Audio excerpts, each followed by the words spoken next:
Alin na mas mahirap, Mayor Lucy, mayor Mayor. or Congress? Mas mahirap pagiging mayor. Bakit may Marites Brigade sa Ormoc City? Kailangan malaman mo yung mga ganung bagay.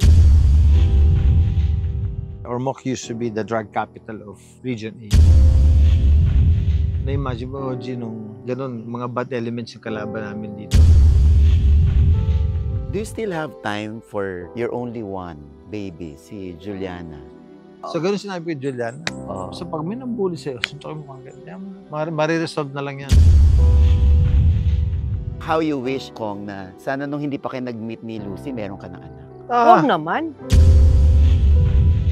Nag-inventaryo din ako. Baka may naiwan ako. Oh. Baka may naanak Huwag ka nga ganyan. Baka Wala. may lumabas.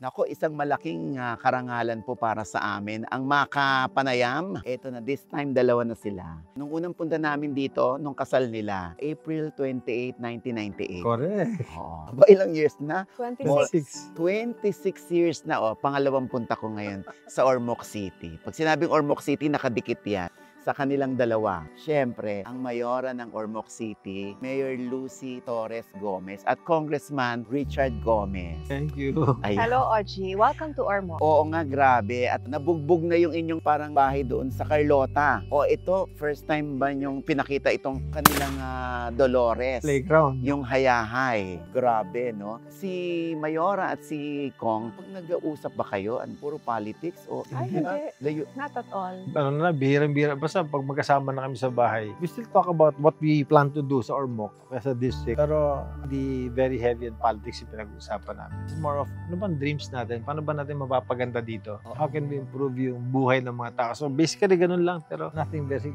itong politika natin. Oo, tsaka ang laki talaga ng pinagbago ng Ormoc City. Para na siyang Metro Manila.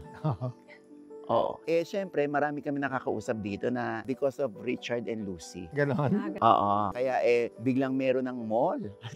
Halatang more than 2 decades ako hindi nakakapunta rito. Pero meron ng SM, meron pang Robinson's Mall. Yes. Ito sa ilalim ninyo, Yes, because naganap. growing up, dito talaga ako nag-aral, no? Since kinder till high school. Yung klase ng buhay at pamumuhay dito, yung talaga, yung very simple. In fact, normal lang sa amin yung made to order kasi lahat ipapagawa mo, ipapasadya mo. Wala kaming malalaking malls. Pero maraming... Noong araw, Walang malalaking malls. Puro lang siya mga little shops. So, by the time nga na naging mayor siya, and then pumasok na yung Robinsons, and then pumasok din yung SM. So, di ba palagi yun yung sukatan sa progress ng isang city na pag may pumasok na malaki na mall, sila mismo may kumpiyansa na dun sa lugar na yon na uunlad or maunlad yung lugar na yon. So, what I like about Ormoc is that na-maintain niya yung charm ng probinsya. Like, pasok ka dito any barangay or any subdivision, kakilala mo yung kapitbahay mo. Unlike in Manila, maybe you can live in a subdivision and live there for decades na hindi mo man lang kilala yung kapitbahay mo, di ba? So, dito sa Ormoc, probinsya yung feel na very warm, pero it has the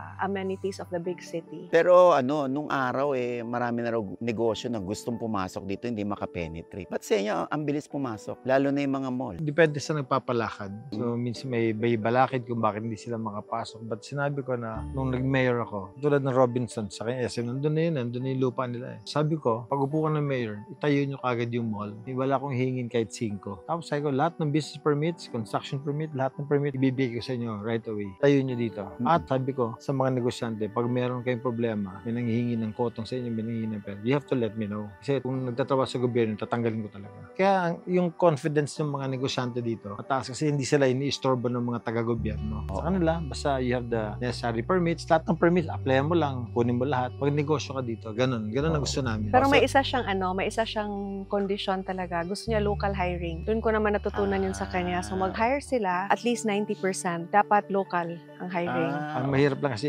i-hire dito, kunyari, kailangan mo ng upper management, Management positions. position. Yun naman, hindi namin pinipilit. Ayun naman yung inaangkat nila sa Manila. Oo, kasi syempre may sarili na silang structure, di ba? Correct. So, Kong, nung mayor ka pa, di ba sila na-shock na, ha? Ba't ang bilis ng proseso? Ba't pinatatayo agad kami? So, nung araw, nahihirapan sila. Kasi yun talaga yung problema ng mga negosyante, yung mga corruption tsaka yung mga ngutong. Pag may ganun, natatakot yung mga negosyante pumasok eh. So yun ang inalis namin sa sistema ng gobyerno dito sa Ormoc. No, importante din kasi na yung peace and order situation. Also, yes. Kasi no businessman, kahit gaano kaganda yung isang lugar, kung pangit yung peace and order situation, walang gustong magtatayo doon. Mamimiligro kayo sa buhay, sarili mong buhay. Correct. May hihingi ng revolutionary tax, di ba? Mahirap yung ganun. Yan naman yung naabutan namin dito dati. Ormoc used to be the drug capital of Region 8. Oh, talaga. Oo. So, na-imagine mo, OG, nung kumakampanya kami dito, ganun, mga bad elements yung kalaban namin dito. Pinayagan nila na mag-proliferate yung drugs, mga masamang tao. So, yun yung kinalaban namin. Yun yung tinanggal namin dito. Oh, so nung unang buwan ng upo mo, yun ang pinarioritize mo. Yun, talagang yung fight drugs and to improve the peace and order situation of Ormoc. After 1 month, siguro about biglang dumating yung tao sa City Hall. Mga siguro almost 1,000 people.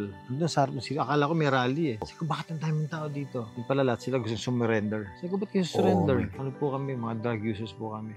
Okay. And then, wala kaming rehab center dito sa Ormoc City. Tapos, yung national government, pinipilit na kailangan mag-rehab kayo. Sabi ko, how can you have a rehabilitation program kung wala naman rehabilitation centers in place? With 1,000 na katao na magre-rehab, talagang hinanapan ng pondo together with the congresswoman pa siya noon, tumulong siya para mapatayo namin yung rehab center natin dito. Yun yung agak. Yun yung agak. And then, naging award-winning yung agak center namin. Yun yung, hanggang ngayon, tuloy-tuloy yung rehab. Kasi marami talagang gumagamit ng drugs. Marami pang ginagamot. Yun yung sa on the part of the drug users. What he was more worried about was yung mga bata na baka malulung pa sa droga. So, bumalik siya dun sa pinagdaanan niya when he was still in showbiz, when he grew up in a place in Manila nung wala pa siya sa showbiz na marami ring mga gumagamit ng drugs. Pero inisip daw niya sa buhay niya, bakit never siyang na-tempt sa drugs? Kasi daw all his life he was an athlete. So pag athlete ka, automatic yung discipline mo, maaga ka matutulog kasi gusto mo high yung level ng performance mo.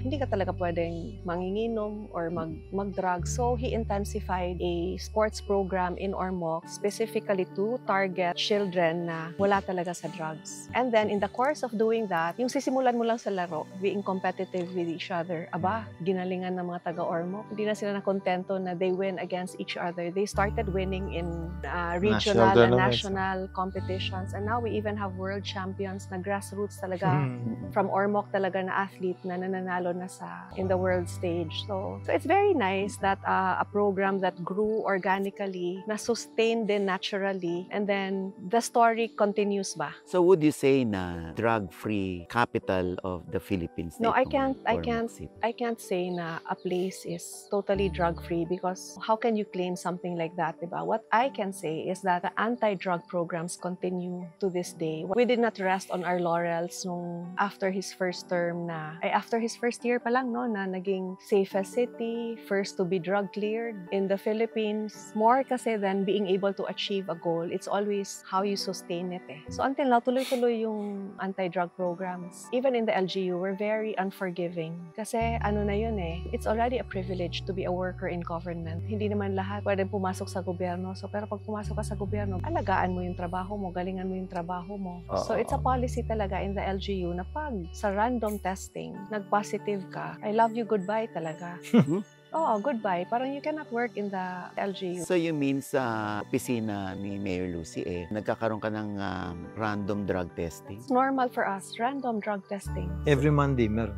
After flag ceremony. So merong natutuklasan na? Oo. At wala nang usap-usap yun. Parang automatic out. Alam na rin nila. Pag nag-positive sa drugs, hindi na sila makakabalik din. Pero hindi man pinapaskil yung mga name. No, you don't shame them. Ah. In fact, I don't think the whole LGU knows kung sino yung, kasi nga random eh. Mawawala na lang sila, hindi na papasok. O, ano-anong difference nyo bilang nag-mayor kayo pareho ng Ormoc? Paano yung pamamalakad ni Mayor Goma noon? Tapos pamamalakad mo, may itinutuloy ka ba? May iniba ka? Programs-wise, I think continuity is very important. So the programs na na-establish na niya, I built upon, nilayer lang, kinontinue, katulad nung sports program niya, AGAC, all the development of the city. Siguro, pareho lang naman kami ng quality of dreams for the city. Siguro nagkakaiba lang kami sa leadership style. Siya kasi he can really, he can multitask. Yung kaya niya because in the city hall, if there are like 4 rooms, he can conduct a meeting na 4 sabay-sabay. Para siyang si Mother Lily.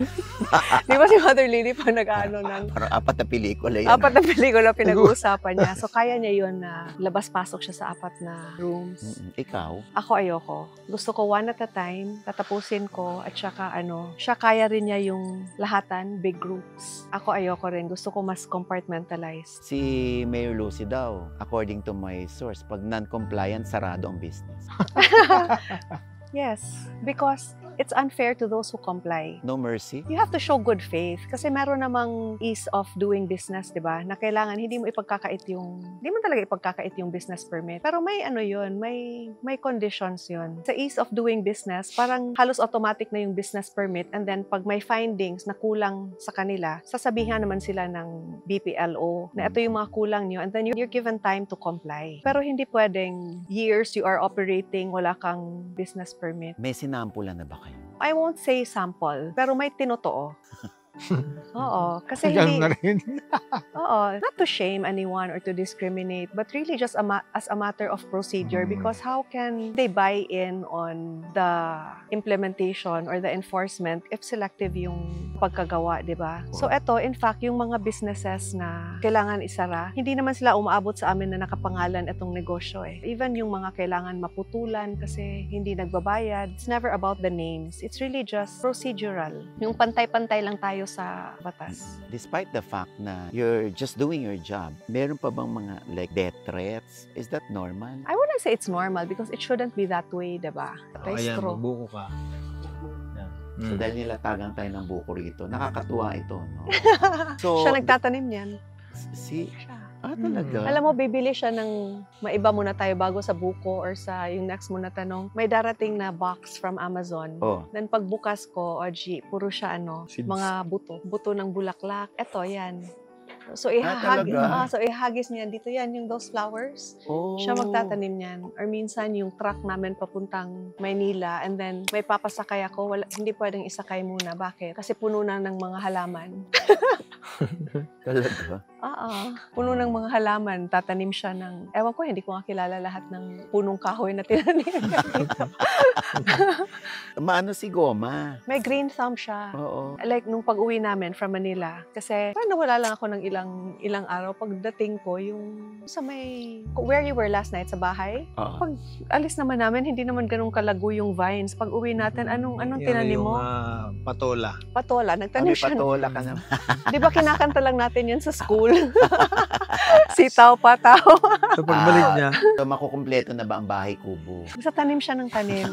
May, kunyari, sabihin ko, gusto ko ng tsaa. Ano gusto mo? Rosemary or basil? Meron siyang tanim. or Taragon, Or gawa siya ng, sabi niya, honey, may harvest akong tomatoes, gawa akong pasta. Ikaw hindi ka ganun. Taga-arrange lang ako ng bulaklak. In the same way na sila ni Juliana nagluluto talaga. Kasi si Juliana mahilig din magluto. Ikaw? Wala talaga, Oji. Ako lang yung taga-set ng table, taga-lagay ng bulaklak. Taga-sandok ng ulam. I set the stage. But yung to actually cook or bake, Masarap magluto si Gomes. even si Juliana, masarap din magluto. Ba't hindi ka tumataba? Ba't nananatili yung kaseksiyan mo? Mula nung kasal mo hanggang parang wala namang nagbago. Hindi kita ini-etchos ha, Mayor. Ha? Kasi nga dapat batang may laban, di ba? Wala, alaga rin lang sa ano. Balanse lang. I still eat Grabe yung discipline niya sa kain. Like? Minsan, kaya niya na 1 meal a day. Or sometimes, talaga magfa-fasting siya ng mga 2 days, ganun. O kaya kung kakain siya, ganun lang. Parang ibon. O hindi naman. Oo. Matakaw din ako. Oo. Kumakain din ako ng lechon, chicharon, bulaklak. Kumakain, hindi lang araw-araw. Pag bumigay ka, wag lang araw-araw. Pero may kasama exercise. Mahilig siya Oo. mag-exercise. Oo. Parang nga kayong magkapatid ni Juliana, tapos daddy niyo si Gom. Ako daddy niyo si Gom.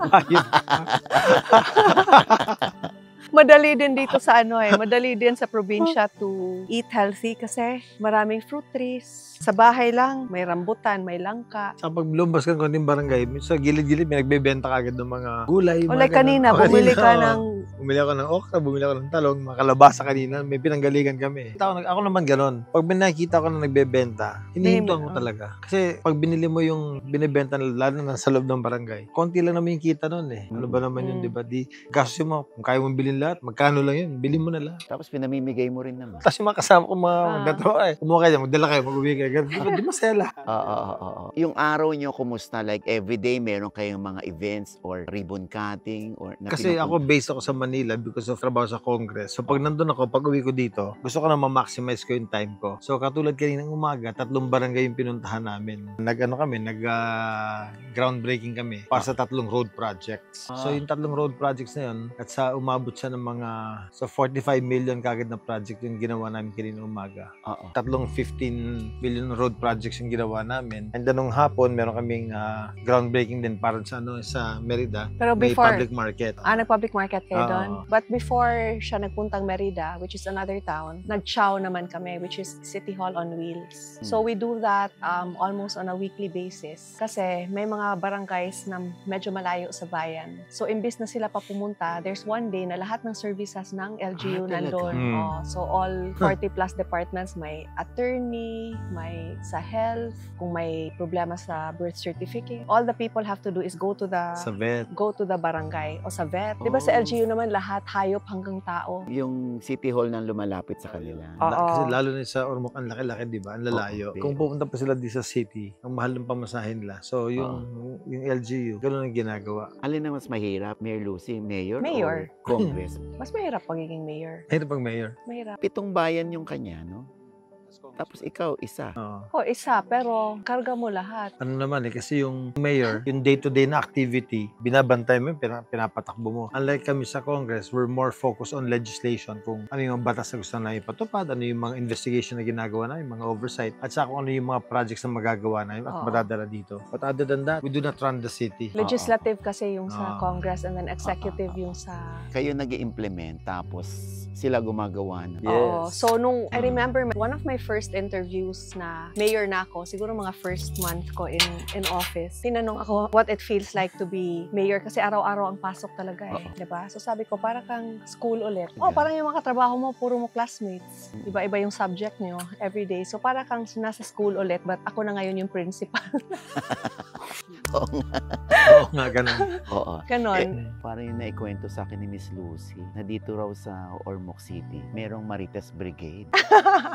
Importante ang Marites Brigade. See? Diba? How many Siyempre, lives? hindi nila alam yung Marites. Bakit may Marites Brigade sa Ormoc City? Sabi ko, honey, that is how we maintain a lot of our programs and that is how we were able to save so many lives. Yung dahil sa Marites sa barangay, nalalaman mo kung sino yung inaabuso. Sino yung inabuso, sino yung nang-aabuso, sino yung nagdodroga, sino yung yung... Kailangan malaman mo yung mga ganung bagay. So, nakakarating sa inyo, nakakarating muna sa barangay? Minsan, diretso sa amin. Minsan, pinapadaan sa kapitan. Oo. Kapitan inaakyat sa council and we never dismiss any complaint as wala yan. Pag may complaint, lalo na involving a child or the safety or security of any citizen in Ormoc, validated yan. Ipapacheck talaga yan. Lilinawin ko lang, syempre, andito na rin naman tayo kaharap natin si Mayor Lucy. Kasi nga, syempre, minsan naiintriga ka rin, katulad ng pagsuporta mo sa mga feeling nila, parang mga maling politician, tapos sinusuportahan mo. Sige nga, let them define what is a maling politician, di ba? Paano mo ba explain sa amin since naging congressman ka, mayor ka ngayon? Paano yung relationship mo sa mga senador? Very good relationship. Alam mo yung kasi in politics, the task is so great that you cannot rely on yourself just to provide the needs of everyone. You have to use your network. Eto ring mga senators, naghihintay rin lang naman sila kung saan sila talaga makakatulong. And I've been very lucky in the past kasi halos naman lahat ng nilapitan namin matulungin. And the set of senators we have, ang dami rin lalo na from showbiz na talagang tumutulong. Okay. Senator Jinggoy has been very good to us. Bakit? Madali siyang lapitan talaga. Kunyari may mga kailangan ng medical bills na kailangan in the government hospitals, and then infrastructure projects also. Si Senator Jinggoy is one of the pinakamadaling lapitan. Senator Lauren also, the Cayetano siblings. Oo, so Ormoc actually, Senator Bong Revilla. Si Senator Bong, yung nakapagpatayo ako ng classroom, congresswoman pa ako. Nakapagpatayo ako ng classroom kasi nung humingi ako sa kanya, sabi niya, Building to classroom building. Sabi niya, sige, bigyan kitang classroom building, pero baka naman pwedeng mag-cameo ka sa isang pelikula ko. Kabadong-kabado ako kasi hindi naman ako artista, di ba? Oo. Iniisip ko, what if kailangan akong mag-acting-acting? Hindi naman ako marunong sa ganun. Oo. Pero sabi ko, buong buhay ko, kahit nung high school ako, elementary, 3 lang naman talaga palagi yung role ko pag may mga play. It's either Encanta, Prinsesa, or Mama Mary. So sabi ko, isa lang to sa 3. So tinanong ko siya, ano bang magiging role ko if ever? Sabi niya, Encanta, tama, tugma. So naging Encanta ako in one of his movies, and then may classroom building ako. So I like to think of Ormoc City as like a storybook, and then pag pumunta ka around the city, you will see na yung mga infra namin, hindi galing sa amin lahat. Or sa sarili namin kayod. Our beautiful fencing hall, a lot of our fencing facilities was from Senator Bongo. The training ground for where our world champions are now, may papatayo kaming agri-fisheries building kay Senator Lauren yan. Senator Aimee helped us with market ba yun? Yes. Senator Lito Lapid, may terminal. Senator Joel Villanueva, another market. Senator Sani Angara. Marami si Senator Sani.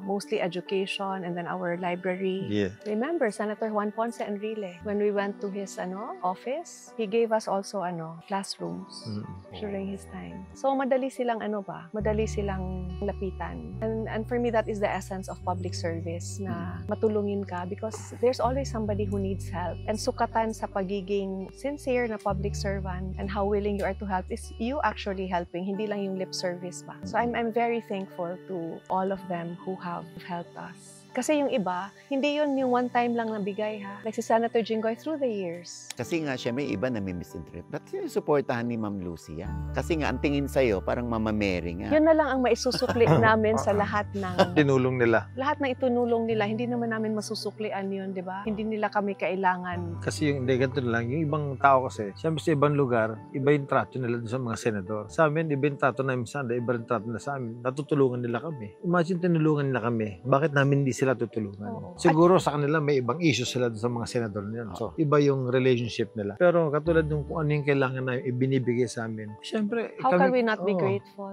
So, Who would kung ano give us a school building sa Oo. classroom shortage natin, di ba? Oo, yung bang maiingay na nakikita mo, nababasa mo na saksakan ng daldat, saksakan ng basher. Wala sila natutulong dito. Yung tumutulong dito na binabash nila, yun ang tumutulong sa amin. Tutulungan din namin sila. Nasa ganun, patuloy sila makatulong sa amin.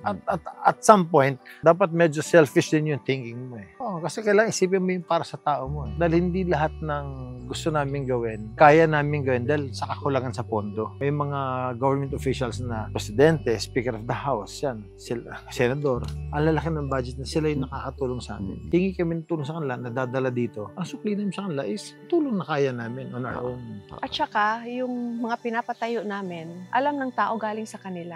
I mean, it was through their office. Pinapaalam niyo. O pinapaalam, para rin people will know. Because, okay, in the end of it all, if you're a public servant, matapos na yung term mo, kung nakailang term ka man sa pagserbisyo, what is the story you will tell? Di ba, ang gusto mo lang naman is yung legasiya mo. So, importante din sa akin na alam ng tao na sa panahon na that particular public servant nakaupo, ito yung tinulong niya sa So, yung scholarship programs, yung assistance for individuals in crisis, yung Kasi mga yung yung, for example, yung mga presidente, hindi lahat ng presidente na dumaan sa atin gusto ninyo o gusto nila. Pero lahat ng presidente na yun, may relationship sila dito sa amin. how do you answer yung pera naman ng bayan niyo? Pera ng bayan yun. Totoo, pera ng bayan They yun. could have chosen to give it elsewhere, but they chose to give it here to us. They chose to help Ormoc City, and I will be grateful for that. Kasi ang sakop ko lang naman, Ormoc. Nagbenepisyo yung tao namin dito. And naramdaman nila yun. Through education, magandang infrastructure, magandang peace and order, maayos yung kapulisan. Na-feel nila yun dahil sa pera ng gobyerno, ginamit sa magandang paraan. Or So, minsan, we are di ba, very grateful. pag sinabing, bakit yan? Hindi naman yan mabait. Mabait sa amin eh. Why will I change my story so that it fits your story when that's not our truth? Tama. Hindi naman porket ayaw rin namin, di ba? Oo. Eh bakit yung gusto ba namin, gusto nyo rin, di ba? Hindi naman ganun eh. Do you still have time for your only one baby, si Juliana? Kahit kayo medyo na parang buong buhay nyo nandun na kayo sa politics or sa government service. Juliana kasi, maybe because we have our little big family of 3. Maybe because we only have each other. Somehow, at day's end, we always find each other. So, pag sabay kaming nasa isang bahay, we always end up gathering in one room. Kwentuhan muna kami, then tsaka na lang siya pupunta sa room niya pag tulugan na talaga. Pero we always do things together. All meal times together, watch movies together. Mina-maximize nyo siya. Oh, at saka siguro, I always say nga, even sa mag-asawa or even sa mag-parents to children, you really have to get used to spending time together. Kasi pag nasanay kayo na hindi kayo nagkikita, hindi nyo rin hahanapin yung isa't isa. Tama. So eto, kahit hindi kami magkasama, sometimes, kunyari, she's training abroad or he is abroad for work, imposibleng dadaan yung araw na we don't touch base with each other kasi we have our chat group, our Viber group na kaming 3 lang. We FaceTime. So even if we're not physically together 24/7, we're always in touch. Malaking bagay ng technology, no? Lalong-lalo na kung isipin mo yung mga pamilya na hiwalay sa kanilang mga anak. But at least with FaceTime, with video conferencing, it gets you closer. So, ganun din sa amin. Pag nasa labas ako, nasa Manila ako, FaceTime tayong 3. Nakita ko si Juliana sa opisina ni Kong. So, nakikinikinita na ba na parang in the future, magiging nasa public service din siya? It's always been not naman a rule, but nakasanayan na namin na we never imposed anything on her. Ask her if there was any part of her life na kami yung nagdikta or nag-decide. Never. Yung fencing, dinikta ba yan ni Gomes? Hindi rin. Sinasama ko siya sa fencing hall dati para makita niya yung sport. Sabi ko, baka one day, baka magustuhan niya. Of course, he was hoping, yeah. So, nung mga 10 years old siya, simula siya mag-fencing. Siguro mga 2 years, naglaro siya. Siyempre, tuntua ako kasi nasa national team ako. Hopefully, sabi ko, baka si Juliana, tuloy-tuloy ito. Nag-i-enjoy na siya. Pagdating sa eskwelahan, one time, sabi niya, Dad, pasok ako sa volleyball team. Sabi ko, patay. Nawala na yung fencing.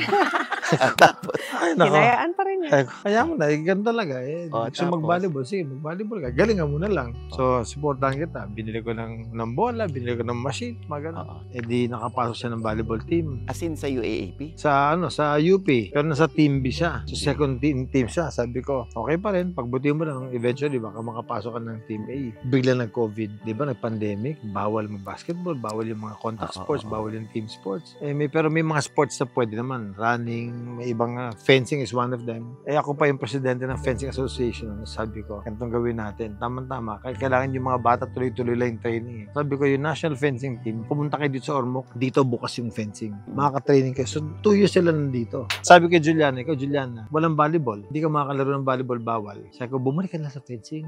Para makalaro ka rin. Subukan mo rin, balikan mo lang. Dito naman yung fencing team. Binalikan. Ayun, nagustuhan. So, Timing lang talaga. All in God's time. Tuloy-tuloy. Totoo. Tapos nag-UAAP champion 2 beses. Yung siyempre, proud parent ako na, salamat, buti na lang, di ba? Yun yung Oji, yung my lola used to say while we were growing up, in anything, she'd say, ayaw pugsa kiteg mo dugo. Ano ibig sabihin? Huwag mong pilitin, baka dumugo. So anything in life, do not force. Just flow. Para wala kang stress. So even when Juliana was small, never kong sinasabi na gusto ko maging ganito siya or ganyan or the best sa ganito, the best sa ganyan. Walang the best sa akin. Because I prayed early on, I asked God, sabi ko, please train my heart na I only want her to have what you want her to have. Let my prayer be aligned with His prayer ba? Kasi siya lang naman talaga nakakaalam kung ano yung... Correct. So sabi ko, kung saan dapat yung landas niya, doon mo siya itulak. Sunod lang kami. Ayun nga, maraming nanginginayang dahil syempre magandang bunga. Si Juliana, bakit siya hindi nadagdagan? Ayun nga, sabi nga ng lola ko, huwag pilitin, baka dumugo. Oh. Yan ang binigay ng yan ang binigay ng Diyos. I wanted more, he wanted more, but eto lang. Pero may mga paraan daw, ba't daw hindi ginawa? Kung ano lang yung kusa. Natural. Consistent ka pa din. Oo. Di ba dapat consistent sa lahat? How you wish, Kong, na sana nung hindi pa kayo nag-meet ni Lucy, meron ka ng anak. Huwag naman.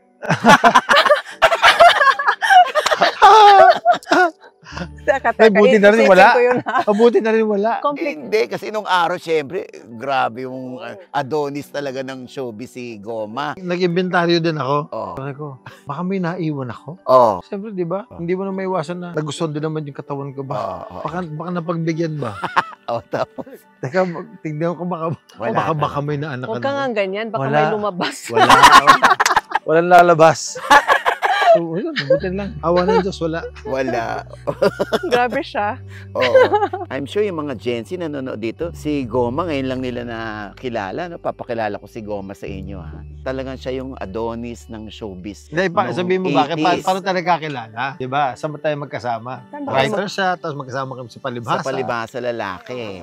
Oo, yung mga inuurot-urot nila ako ni Joey tsaka ni John Estrada. Pero nung araw, grabe na yung ni Goma. Grabe na yung lakas ng appeal. Tapos kung sino-sino pa yung mga babaeng naliling sa kanya na akala namin magkakaroon siya ng anak. Pero wala pa din.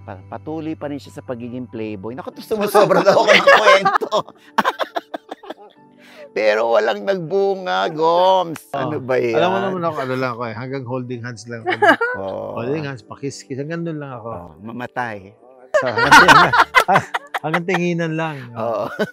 Kaya wala eh. Hindi magkakanak pag ganun eh. Oo. Ang bait, no? O, diba? Pero 26 years na ang Richard Lucy. Tatanong nila, anong sekreto? Ang sekreto kasi, bro, mabait yung asawa ko. Mapagbigay, na maawain. Hindi, tsaka no, talagang napapag-usapan namin yung mga kailangan pag-usapan. Mga bagay-bagay. And it's very important na kayong dalawa, tsaka si Juliana, you're able to communicate.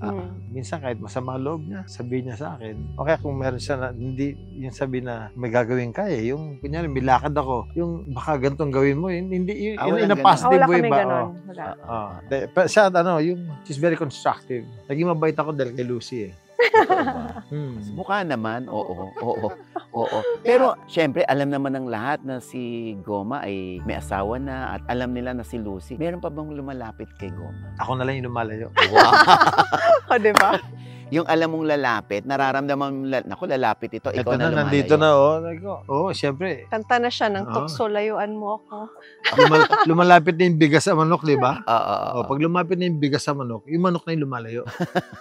Pero meron pa rin bang times na kahit 26 years na kayo meron pa rin diskusyon, pagtatalo, pag-aaway? Hindi away kasi hindi talaga kami madrama na. Ayaw rin niya yun. Ayaw niya yung paulit-ulit na yung pinag-uusapan na napag-usapan niya na. Ayaw rin niya yung manghuhula siya. Yung pag may gusto akong sabihin, hindi pwedeng silent treatment sa kanya. Sabihin mo sa akin anong kasalanan ko or ano yung ayaw mo. Then pag-usapan natin. Then pag napag-usapan natin, solve natin, then okay na. Move forward na tayo. Ayaw niya ng yung parang tsaa, yung nakababad ka sa isang sitwasyon na tapos na, dapat tapos ng matagal. Then inuungkat mo ng inuungkat, binabalik mo ng binabalik. Ayaw niya ng ganyan. At sa lahat rin ng gusto niyang gawin, kunyari may sport siya na ayoko, hindi ko rin naman siya pipigilan. Magdadasal na lang ako na ayaw na niya at some point. Like kunyari yung pagmumotor, ayoko yun. Kasi parang parang peligro ba? Siya careful siya, pero hindi naman lahat na makasalubong mo sa kalye careful, 'di ba? Kaya nga may aksidente. Nagdadasal ka na lang.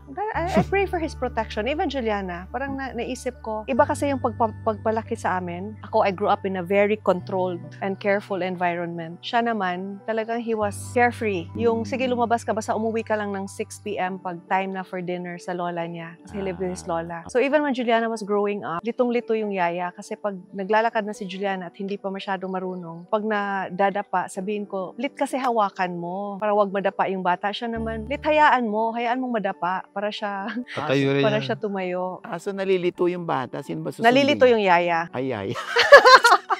Kung sino susundin. Iba yung style niya. Iba. Parang for example, muulan.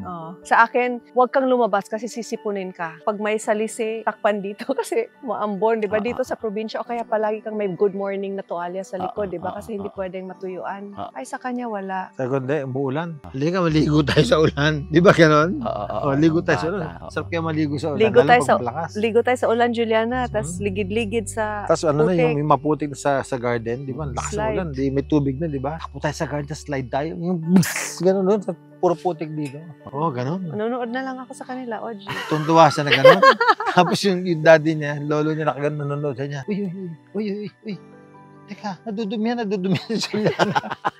Or kaya nung bata pa kami, never kaming allowed maglaro na hindi naka-long pants. Kasi pag nasugatan, at least Sugatan, at least hindi diretso. Tapos gabi-gabi, pinapaliguan kami ng dahon ng bayabas. Para kung may mosquito bite, hindi mo kakamutin. Oo. So yun na lang ginagawa ko kay Juliana. Pagkatapos niya mag-slide-slide sa putik, di maligo na lang, tapos mag-ano ka rin ng dahon ng bayabas. So ano na si Juliana ngayon? Ano nang masasabi niyo sa kanya na sa lahat ng mga natutunan niya na sinabi ng daddy, sinabi ng mama niya? Di ba minsan nananaig pa rin yung gusto ng bata? Hindi, I think Juliana is a reflection of us both. Oo, like yung weakness ko, strength niya. Kasi wala akong, I don't have a sense of direction. Hindi nga ako marunong tumawid sa Kalye? kalye. Totoo? Wala namang kalye dito malalaki sa Oo. And then yung lakad namin before was just bahay, school, simbahan, balik bahay. Itong nakakatuwang balita na cum laude si Juliana. Hindi niya sinabi sa amin yun. Nalaman na lang namin na malapit na siya mag-graduate. Kasi nga, we never imposed on her na dapat with honors ka ha. Kasi okay na sa akin ang Makagraduate. Because I never wanted her to feel that school was a punishment. Kasi for a lot of children, maririnig mo na stress sila sa school. And then, hindi naman ganun yung experience ko sa school before. Kasi di ba happy ka naman pag pumupuntang school. So, I kept on thinking, what changed in the past how many decades? Bakit naging punishment yung school? And I think it's the expectation that's pressed on the child. So, ayoko yun for Juliana because life is hard enough and you don't have to be the best of everything. Sabi ko, basta you just do your best. At wag rin yung bagsak ka. Yung tama lang na dapat you enjoy school but hindi ka rin yung winaldas mo lang yung oras mo at panahon mo sa pagiging bata. Ayoko rin yung youth is wasted on the young. Hindi. So, balance lang. When you first heard from Juliana na cum laude siya, anong initial reaction niya? So, kung may pinagmanahan talaga. I was very happy because it's something that she did on her own. Sabi ko manang-mana sa nanay. At least kusa ba? Hindi yung kinayod niya dahil expectation. Oo. Ano na ang plano ni Juliana after she graduated? May napag-uusapan kami na like now she wants to concentrate muna on her fencing. I don't know if later on she'll do masters. It's up to her. Basta ma-enjoy muna siya. Ano yung pwede niyong ipayos pagdating sa relationship? Kailangan talaga open yung line of communication. Tsaka, lagi mo sinasabi na mahal mo yung asawa mo. I love you. Nahawa kami kamay niya, kinikiss mo siya. Parang araw-araw nililigaw. Kailangan ganun. Yeah, in our relationship, I think we're not big on big events. I think the small things are the big things in our relationship. Yung the daily grind. The time we spend together, sabay kami matutulog sa gabi, we take our meals together, we ask each other what our plans are for the day, and at what point kami magtatagpo kung sobrang busy kami, parang anong oras tayo magkikita. And then the respect Saka also. pinagdadasal niya ako lagi. And the respect also you have for each other. I run things by him, he runs things by me. If meron kaming hindi sigurado, we ask Juliana's opinion. Okay, minsan si Juliana, ikaw na bahala dito. Malaki ka na, kaya mo na. Hindi mo na ako pag-isipin, ikaw naman, di ba? All your life na bata ka ako, nag-iisip anong gagawin sa'yo. Okay, so, ikaw na. Sige, kaya mo na yan. Okay siya. And your tips sa kung paano alagaan, kung paano makipagrelasyon sa anak? Ako, I'm very mindful with my words because words can really scar a person Alam mo yung napagsalitaan mo ng masakit, yung bata hindi yun makakalimutan. Or even in school, if somebody is mean to you, you will always remember the pain of a harsh word or a harsh tone. So maingat talaga ako sa salita kasi mas malala pa yun kaysa suntok Tagos sa puso yun.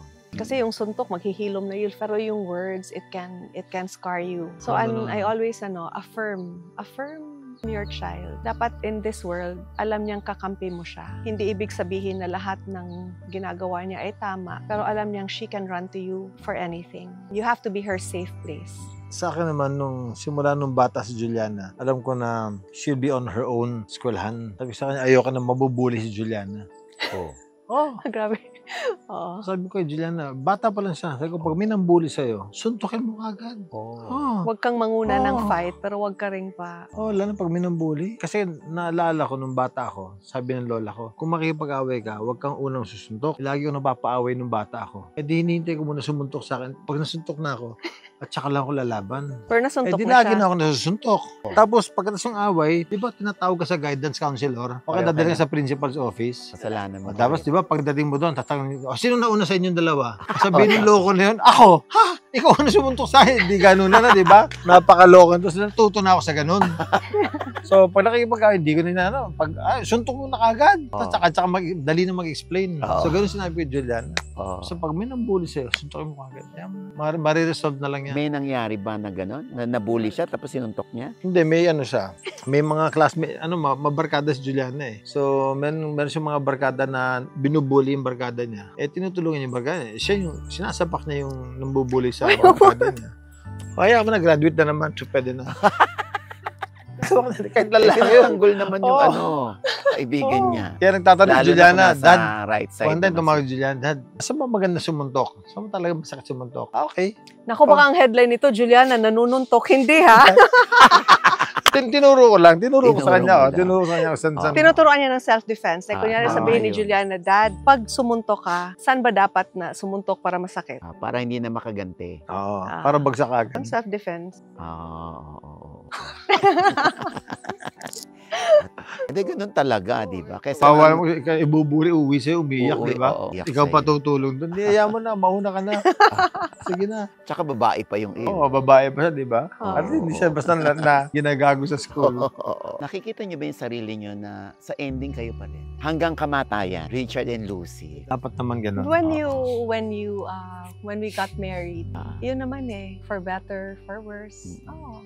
I can't, even if I try to look back, at minsan tinatanong ko siya, honey, sige na nga, can you imagine yourself being married to anyone else? And then, ako, I can say, I cannot. Kasi palagi ko rin sinasabi, Oji, not to diminish in any way all that he has loved before me. Pero, you have to meet the right love at the right time. Kasi kung na-meet ko siguro siya na binata pa, yung kasagsagan ng kabataan niya. Oh, baka pinaglaro mo na yung Playboy puso ko siya. nun. Oo. Oh, para baka hindi rin kami nagkatuluyan. So, Ibinigay siya sa'yo na graduate na siya. sa tamang panahon.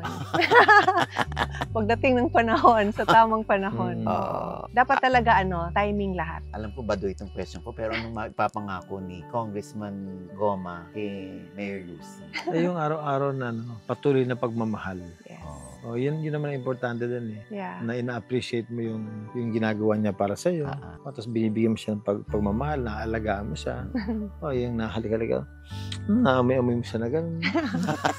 Yun talaga, importante talaga yun. Ako nga, gusto ko pag naglalakad kami, inahawakan ko yung kamay niya. The small I really things. love that. Parang secure ka. Oo, di ba? Tsaka sayaw talaga. Love is a Sayaw. dance. Oh, it's a dance. Hindi pwedeng isa lang yung sumasayaw. Dapat sayaw kayong dalawa. Oo. Minsan, naapakan yung paa nyo kasi hindi kayo in sync. Importante lang, sabay kayo sayaw palagi.